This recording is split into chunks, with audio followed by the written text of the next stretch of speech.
Hi and welcome to another live Ask the Young Cow hangout.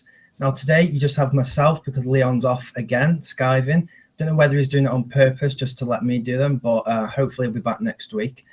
So today we are doing a hangout on how to market your business online. If you want to ask any questions throughout the hangout, please use the hashtag ATYC. You can see at the bottom right of the screen there. And let's get straight into it. So I'll share my screen now and take us into our PowerPoint if I go to the first one. So again, if you have any questions, use hashtag ATYC and we'll pick up your questions either live on air or after the stream and post your messages as a response on Twitter, Facebook, or the comment section on our YouTube video. Okay, so how to market your business online to get new customers. So what does this involve? I've got 5 points here and I'm going to be explaining them as we go along. So number one is develop a strategy around your products or service. So this is the starting point really of where you organize a plan and a strategy on how you're going to reach these new customers or existing customers. Number two is optimize your website. Now this is website and web pages. So if you want to do your whole website, make sure your website's optimized, you can do this. Or if you want to set up new campaigns, you can do it individually on different web pages. And setting up landing pages. Now this ties in with number two and optimizing your website. This is about creating a page that customers or potential customers will land on and give them all the information they need to hopefully capture them as a customer.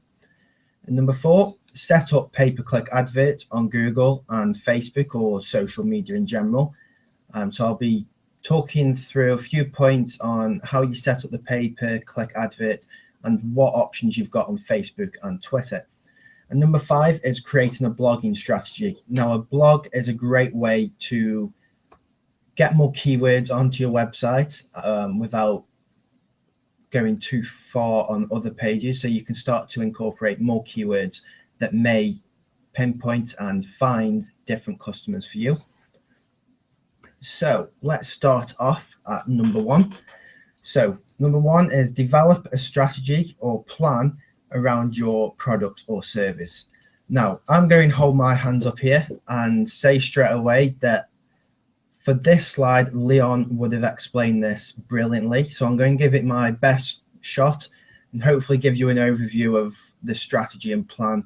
And maybe one day Leon will be able to go in a bit more detail in case I've missed anything out or in case he wants to add anything into that. So a successful marketing strategy depends on understanding your customers, what they need, and how you can persuade them to buy from you.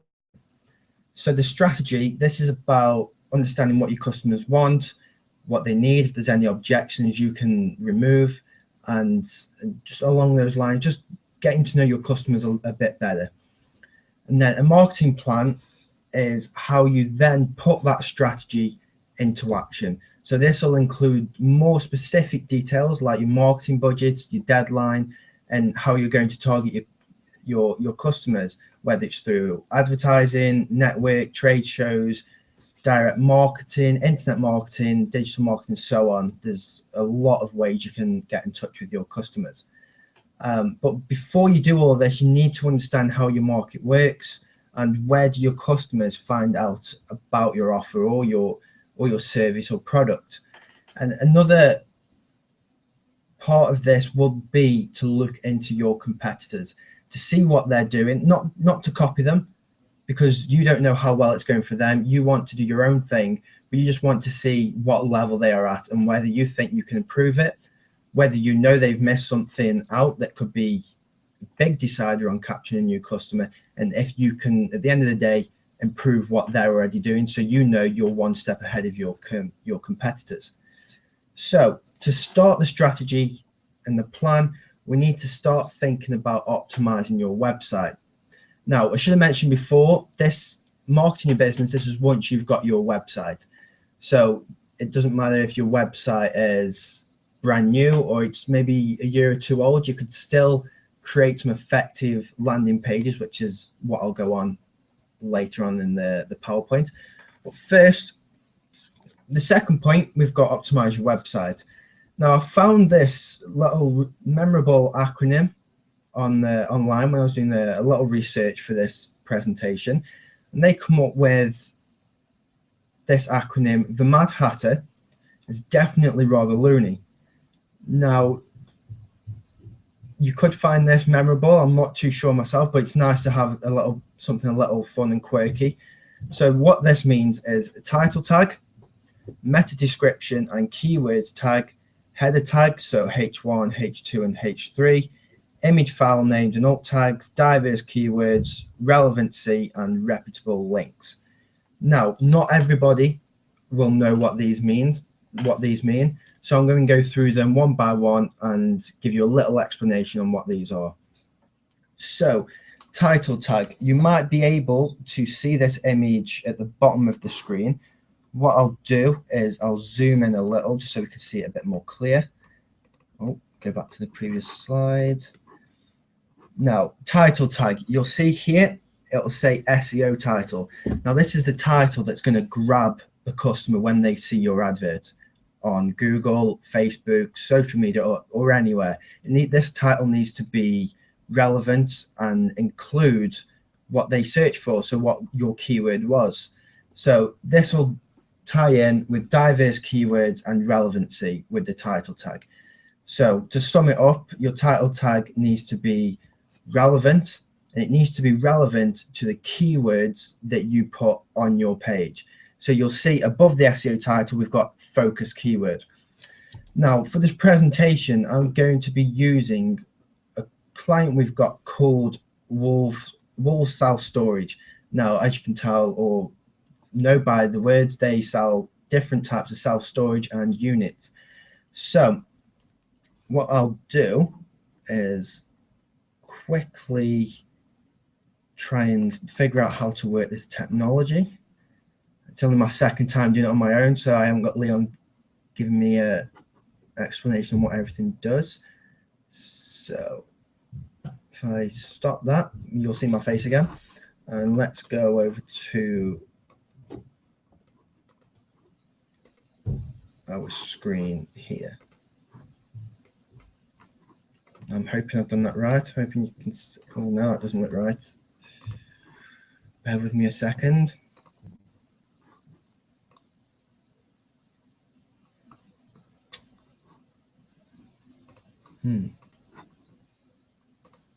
Doesn't seem to want to work for me today. Right, I'm not sure what's going on there.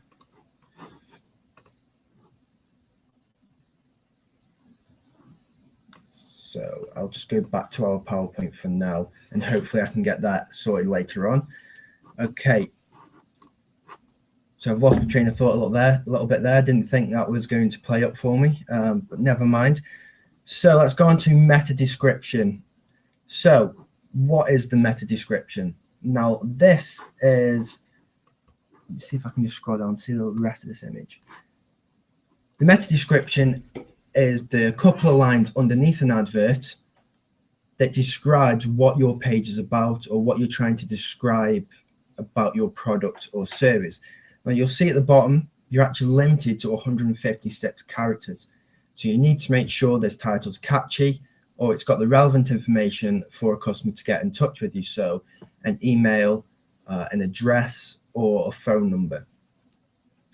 Right, what I'm going to do, because the screen isn't working, I'm just going to switch to the next slide so I can carry on explaining. Now, when I put Wool self-storage into Google, these were the top 3 adverts that appeared. And I'm just going to go through what the breakdown of those ads are. So you'll see on the right where it says Wolverhampton Storage, and then it says £1 for 4 weeks. That is what's known as your title. So that's what's going to get the customer intrigued in what you're there to offer. And then where it says here, no deposit, that is the meta description. So that's a description that starts to tell them either what the page is about or what they offer and any reviews possibly. Right. Now, a lot of these points not everyone will know about them, but as I do landing pages for customers, I know that anywhere where you can get your keyword in will always help. So for example, image files and image file names and alt tags. And alt tags are just a little bit of descriptive text that go on top or behind an image that you won't see. But if people search for example, if I put an alt tag on an image called wool self-storage, there is a possibility that when someone searches for wool self-storage and they happen to be looking at images, our image might show up there, which will link back to the page again. That's how I can sum that one up. So, and we've also got reputable links at the bottom. Now, this isn't necessarily attached too much to landing pages, but this is about any forums, any directory websites where you can get your website link on. Now, why you would do this, I'll explain now. Reputable links, if Google sees, for example, yell.com as a reputable website and you have a directory listed on there with your website name, this will tie in well with Google and they will feel that you are a reputable business because you've got a link on a website that they see as reputable or trustworthy. Okay, so let's go on the second one. I'm just going to take a quick drink.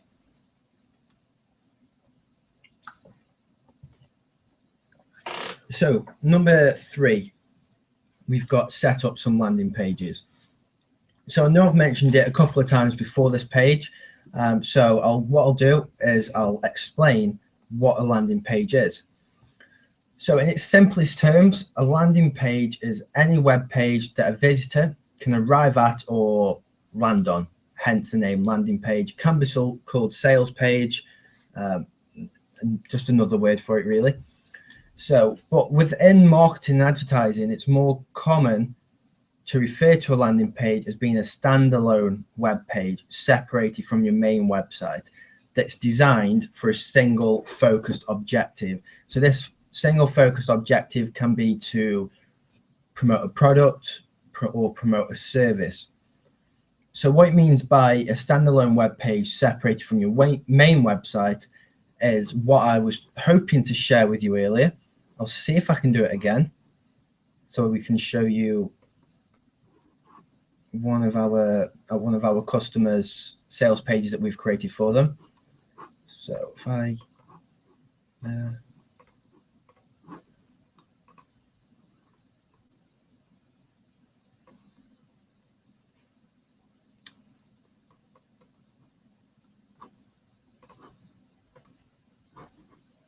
oh, right. Hoping this is working. I'm not sure. Really not sure, I'll be honest. So I'm just going to hope that it is working. Now, this is a landing page we created for wool self-storage, and I'll just go through it and break down the little bits in it that we've already talked about. Now, self-storage in Wolverhampton, as you can see here. Now, this is a couple of things. This is our SEO title, so what you would see on the advert, and it's also our H1 tag that we saw earlier. Now, H1 tag, this is what Google will read as the main title for the website. So you need to make sure the H1 tag is only used once. Right, so as we go through, we've got these images. So these images will have alt tags with the keyword self-storage in Wolverhampton, just so any possibility of someone searching in images will find this image, click on it, and that will also link back to this page. And we've also got a get a quote form here, which is where you capture your visitor. And I'll just go through it quickly. This is the design. So what this is here to do is to remove any objections that the customer might have, and also to answer a question at the same time as promoting your product. Because some people may be searching for self-storage and search for answers rather than a company to go with. So this is why we had this little feature here called FAQs, or frequently asked questions. So what this does is we have a commonly asked question or frequently asked question, and we answer them, as this may be the thing that just clicks with the customer and says, okay, they've answered my question, I'll get in touch with them. Now, let's go back to this. I'm hoping that it looked like it worked, hoping it does. So I'll go back to our PowerPoint here. Okay. So let's move on to number 4. I'll be honest, I've lost my track a bit after I've started to lose my way with the technology a little. I'll make sure I practice for next time. So let's carry on. We've got set up pay-per-click adverts on Google and social media. So social media isn't just a tool to gain exposure. It has now become a necessary time investment for every business to make. Now, what I mean by time investment is people may think that spending your time on social media is wasting time and you're not doing any work. I personally don't go on Facebook or Twitter throughout the day, but there are a lot of people that do, as their businesses may be more focused around Twitter and they may have a big following on Twitter that they can talk to and get possible customers. And what's good with Facebook, Twitter, and LinkedIn and other social medias is you can now start to implement ads and offers. So, for example, Facebook have 2 options: boost post and sponsored post. Now, these have similar qualities and they also have pretty big differences in what they offer.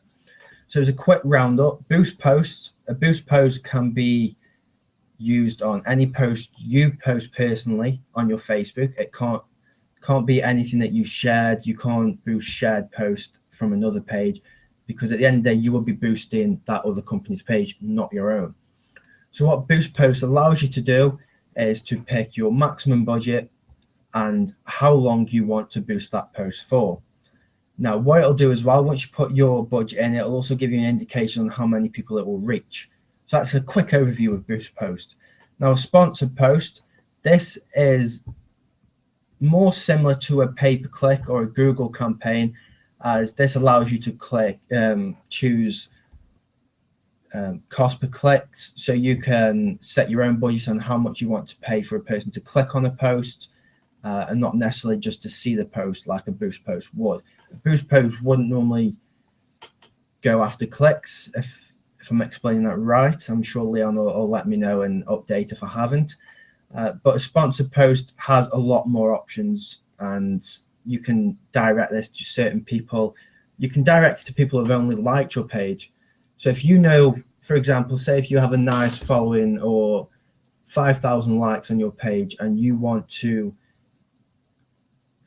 target those 5,000 people because you know they've liked your page because they are your target market, but you want to get to them straight away. So you can change this post to only target people who have liked your page. So that can come in very useful if you're after returning customers or just trying to convince and prove to possible customers that you are the right fit for them.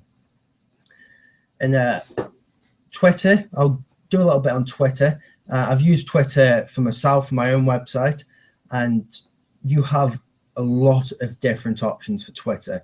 You can set up adverts for follows, so you can get a little card that has your Twitter page, a description, an image with a follow button that's easy for people to tap on their timeline, on their Twitter feed. And what this allows you to do is, if you have a Twitter page and you know some of your competitors, you can say, I want to target this Twitter page's followers.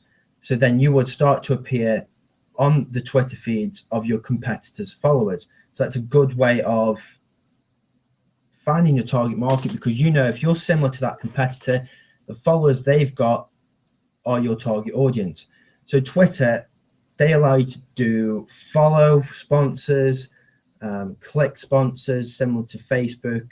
And what's the other one I'm trying to think of now off the top of my head? Can't think of it right now. You can do one for impressions, actually. So you can, instead of going after clicks or follows, you can just pop up on someone's Twitter feed with a nice graphic saying follow us, and you will be you will have a budget on how many times you appear on people's Twitter feeds. Okay, so let's move on to the last point. So this is creating a blogging strategy. So another way to drive traffic to your website and boost your site's rankings in the search engines is to use a blog. Like I said, blogs can be used to add more keyword phrases to your website or web pages. Now, what this means, right, actually, I won't explain it yet. I'll just add this little bit at the bottom where it says many business owners hesitate to blog because they don't know what to write about. But don't let this stop you. You're obviously an expert in what you do, or you wouldn't be running a business. So all you need to do is spend some time thinking about trends in your industry that you can blog about and keep your customers or prospects or possible customers informed. So, for example, we go back to the wool self-storage website or web page. We answer frequently asked questions. Now, this is on the landing page. It's also on the website under FAQs. But you could create a blog about this. Say, here are our most frequently asked questions about storage or about whatever you do. Because, for example, I could search for frequently asked question, what is your average unit size? I don't know whether that's a good option, but it's just the option I'm picking off the top of my head. Wool self-storage could do a blog on that. And if someone, that could be their keywords, so average size of a storage unit. So if someone's searching for that and they've optimized their page to change the title, the keyword, the meta tags, their H1 tags like we mentioned earlier that you can go back to if you need to, that is another way of getting different keywords onto your website that may not be your main keywords but are still focused and relevant. Remember the R from the little acronym we had earlier. So as long as they're relevant, you will still be targeting the right customers. So, for example, we in past Hangouts, we've turned some of our blogs into Hangouts where we've been able to explain in more detail and provide a personal feel by creating a Hangout where you can listen to us and watch us and interact with us. But with this Hangout today, it's been created straight for a live Hangout. So what we'll do now is get all this content and wrap it up to a blog and create the title as How to Market Business Online, because we do know people will search for that, and we want to be the company they find if they want that question answering. And hopefully I've done a good job today of answering that question on how you can market online. So I think that's it. So what I'll do, I think that's the rest. I would have liked to show a little more on Google about ads, but I'm not 100% confident if my screen was sharing earlier. Hopefully I'll watch it back and it was all good, but just in case, I will now stop sharing my screen and wrap up today's Hangout. So if you don't watch us regularly, you can watch us live every Wednesday at 1 p.m. It's normally me and Leon, but for the past 2 weeks, Leon's let me take charge of the Hangout, and hopefully I've done a good job. We're actually running Tough Mudder on Saturday, I think. Yeah, Saturday. So Wednesday, I'm sure we'll have a lot to talk about that and let you know how it went on. If you want to find out more about Tough Mudder, what it is, or if you just want a bit more information, then I'm sure we'll do that. Maybe we might do a video. I'm hoping to do one myself. But again, if you have any questions, use hashtag ATYC, and hopefully I'll have Leon back with me next week. So I'll see you next week. Thanks for watching.